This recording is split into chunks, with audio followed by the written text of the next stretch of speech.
Hello dear students, in previous class you have studied the bronchial asthma, the definition of bronchial asthma, its etiological factors and the classification of bronchial asthma.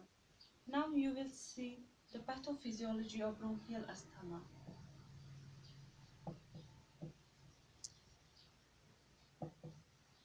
Pathophysiology of bronchial asthma.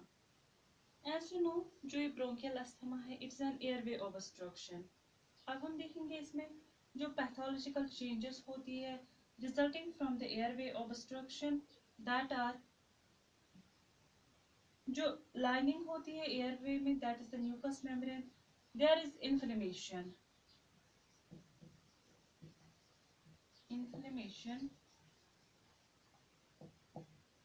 and edema of the mucous membrane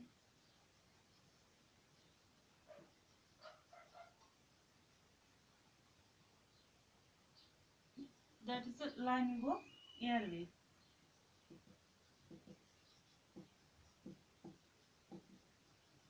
firstly क्या होता है जो airway में lining होती है that is of mucous membrane, इसमें inflammation and oedema हो जाता है. Also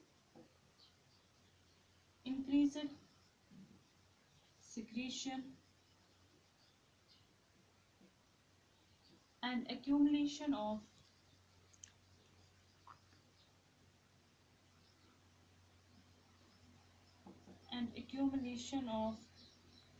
increased secretion and accumulation of thick and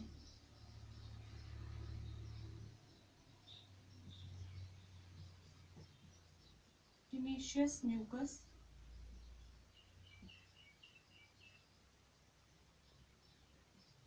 inflammatory cells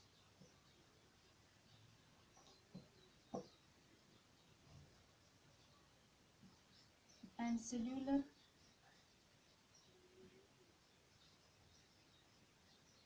debris that is within the bronchi and bronchioles, within bronchi and bronchioles.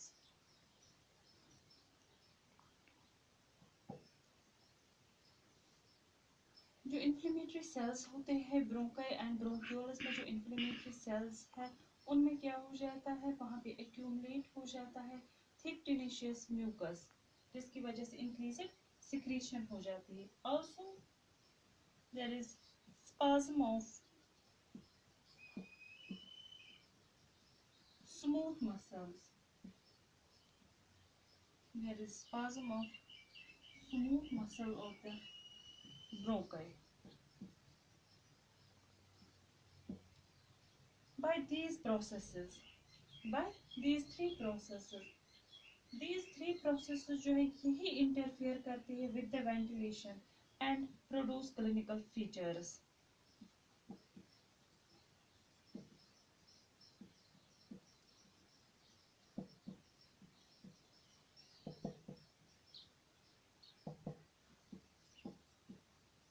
And produces clinical features or sign and symptoms.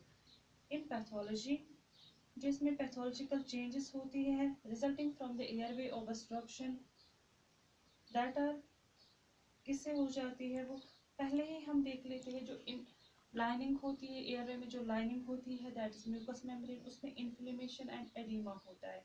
उसके बाद जो inflammatory sales होती है bronchi and bronchioles में, जो ये inflammatory sales होती है इनमें क्या हो जाता है, एक्यूमुलेट हो जाता है थिक और टेनेशियस म्यूकस इनमें एक्यूमुलेट हो जाता है. इसकी वजह से इंक्रीज्ड सिक्रीशन भी हो जाती है, इस म्यूकस की इंक्रीज्ड सिक्रीशन होती है ब्रोंकाई एंड द ब्रोंक्यूल्स में. उसके बाद क्या होता है, जो स्पाज्म होता है, जो स्मूथ मसल्स होते हैं ब्रोंकियल, दीज थ्री प्रोसेस, ये जो ये थ्री प्रोसेस है इन यही इंटरफियर करती है विद द वेंटिलेशन के साथ और इन्हीं की वजह से प्रोड्यूस हो जाते हैं sign and symptoms. By another way you see as a flow chart pathophysiology.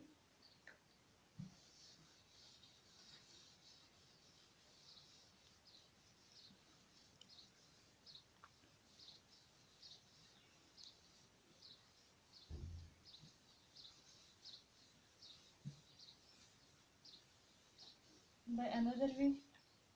As a flow chart, you will see the pathophysiology of asthma.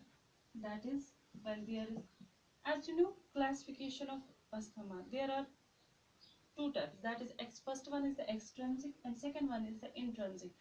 Extrinsic is also known as allergic asthma, and intrinsic is also known as non-allergic asthma. Firstly, you will see exposure to allergens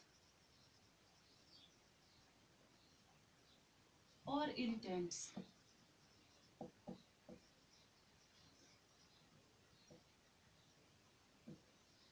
leads to inflammation.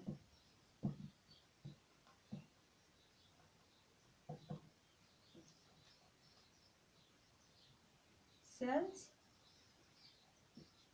involved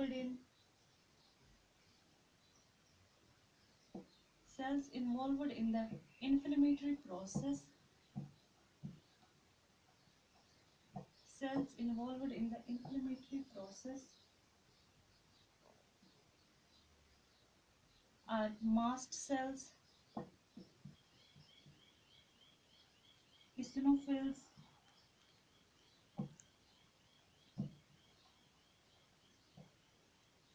and T lymphocytes.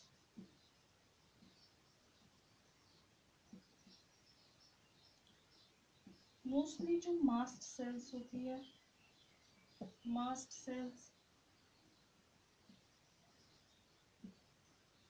Are the allergy causing cells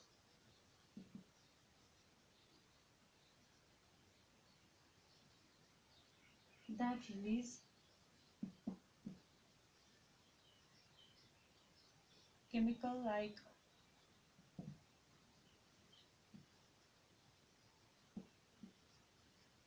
histamine.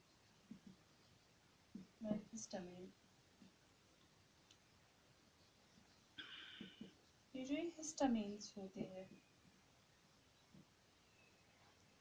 these cause nasal stiffness,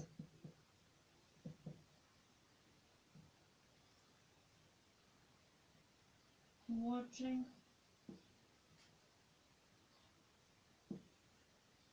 and contribution of obstruction of airway. This is the flow chart of asthma. In pathophysiology, firstly हम बोलते हैं जो asthma है most common ये children's में किसकी वजह से होता है, एलर्जेंस की वजह से होता है. एलर्जिक अस्थमा होता है मोस्ट कॉमनली चिल्ड्रंस में. जो चिल्ड्रंस होते हैं जब ये होते हैं एक्सपोजर टू किसी एलर्जन या इरिटेंट से, इसकी वजह से क्या होता है, this leads to the inflammation. इसकी वजह से इन्फ्लेमेशन हो जाती है.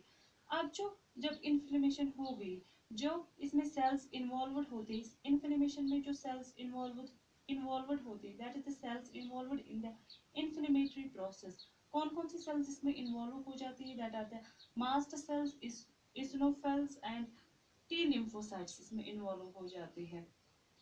ये जो ये मास्ट सेल्स होती है, जब ये इनमें इंजरी होती है, ये क्या करते हैं, these are usually allergy causing cells. इनमें क्या होता है, जब ये इंजर्ड हो जाते हैं मास्ट सेल्स, तो ये रिलीज करते हैं कुछ केमिकल्स को. मोस्टली ये रिलीज करते हैं हिस्टामाइंस को. हिस्टामाइंस क्या करते हैं, हिस्टामाइंस जो है ये काज करते हैं, इसकी वजह से क्या होता है, क्लिनिकल फीचर्स आते हैं. दैट इज, ये जो ये हिस्टामाइंस है इसकी वजह से नेजल स्टिफनेस होती है, वाटरिंग होते हैं, and also in the it also leads into the contribution of airway obstruction. This is the pathophysiology of bronchial asthma.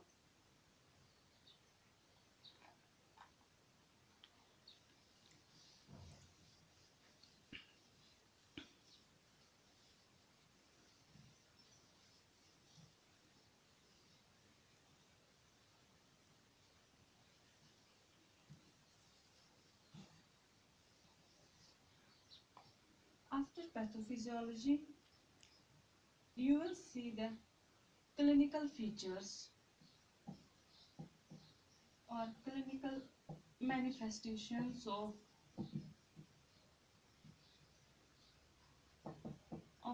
bronchial asthma.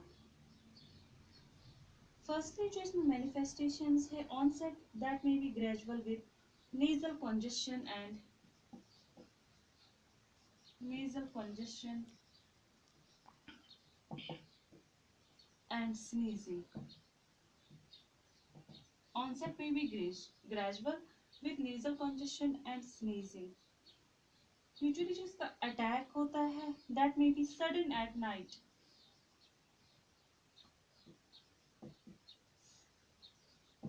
Attack of asthma जो है that may be sudden at night.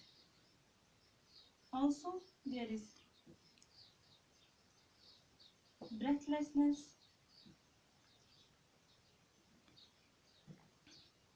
wheezing,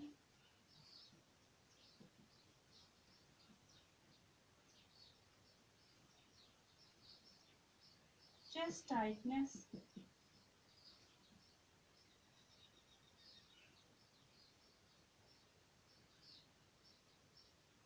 thick sputum,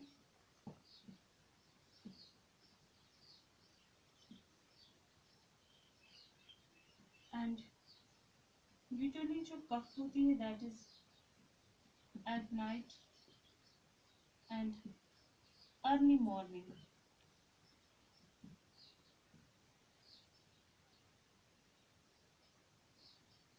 clinical features जो इसमें होते हैं, हम clinical manifestations हम देखते हैं जो इसका ऑनसेट होता है that may be gradual with क्या क्या हो जाता है nasal congestion and sneezing.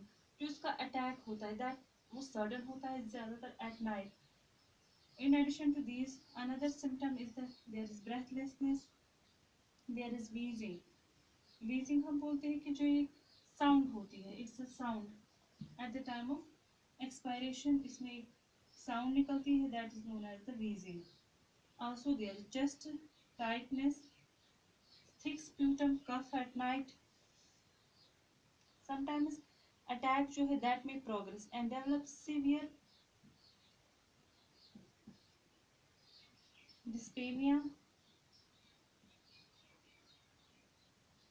flaring of nostrils,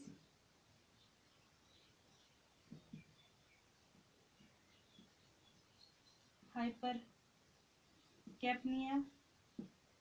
There is also increased pulse.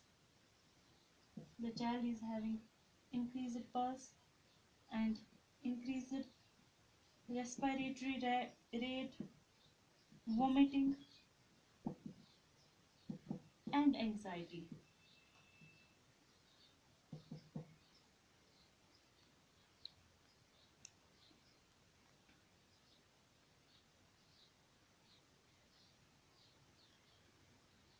In severe cases, sometimes जो attack होता है that may progress. Usually इसका attack जो है that is sudden, but sometimes it may progress and develop severe symptoms that may be dyspnea, flaring of nostrils, hypercapnia, increased hypercapnia. Hypercapnia is a condition in which there is high carbon dioxide concentration in the blood. When there is high concentration of carbon dioxide in blood और tissues में, उसको बोलते हैं हाइपरकैप्निया. या increased pulse, increased respiratory rate, vomiting and anxiety. These are the signs and symptoms that are found in bronchial asthma.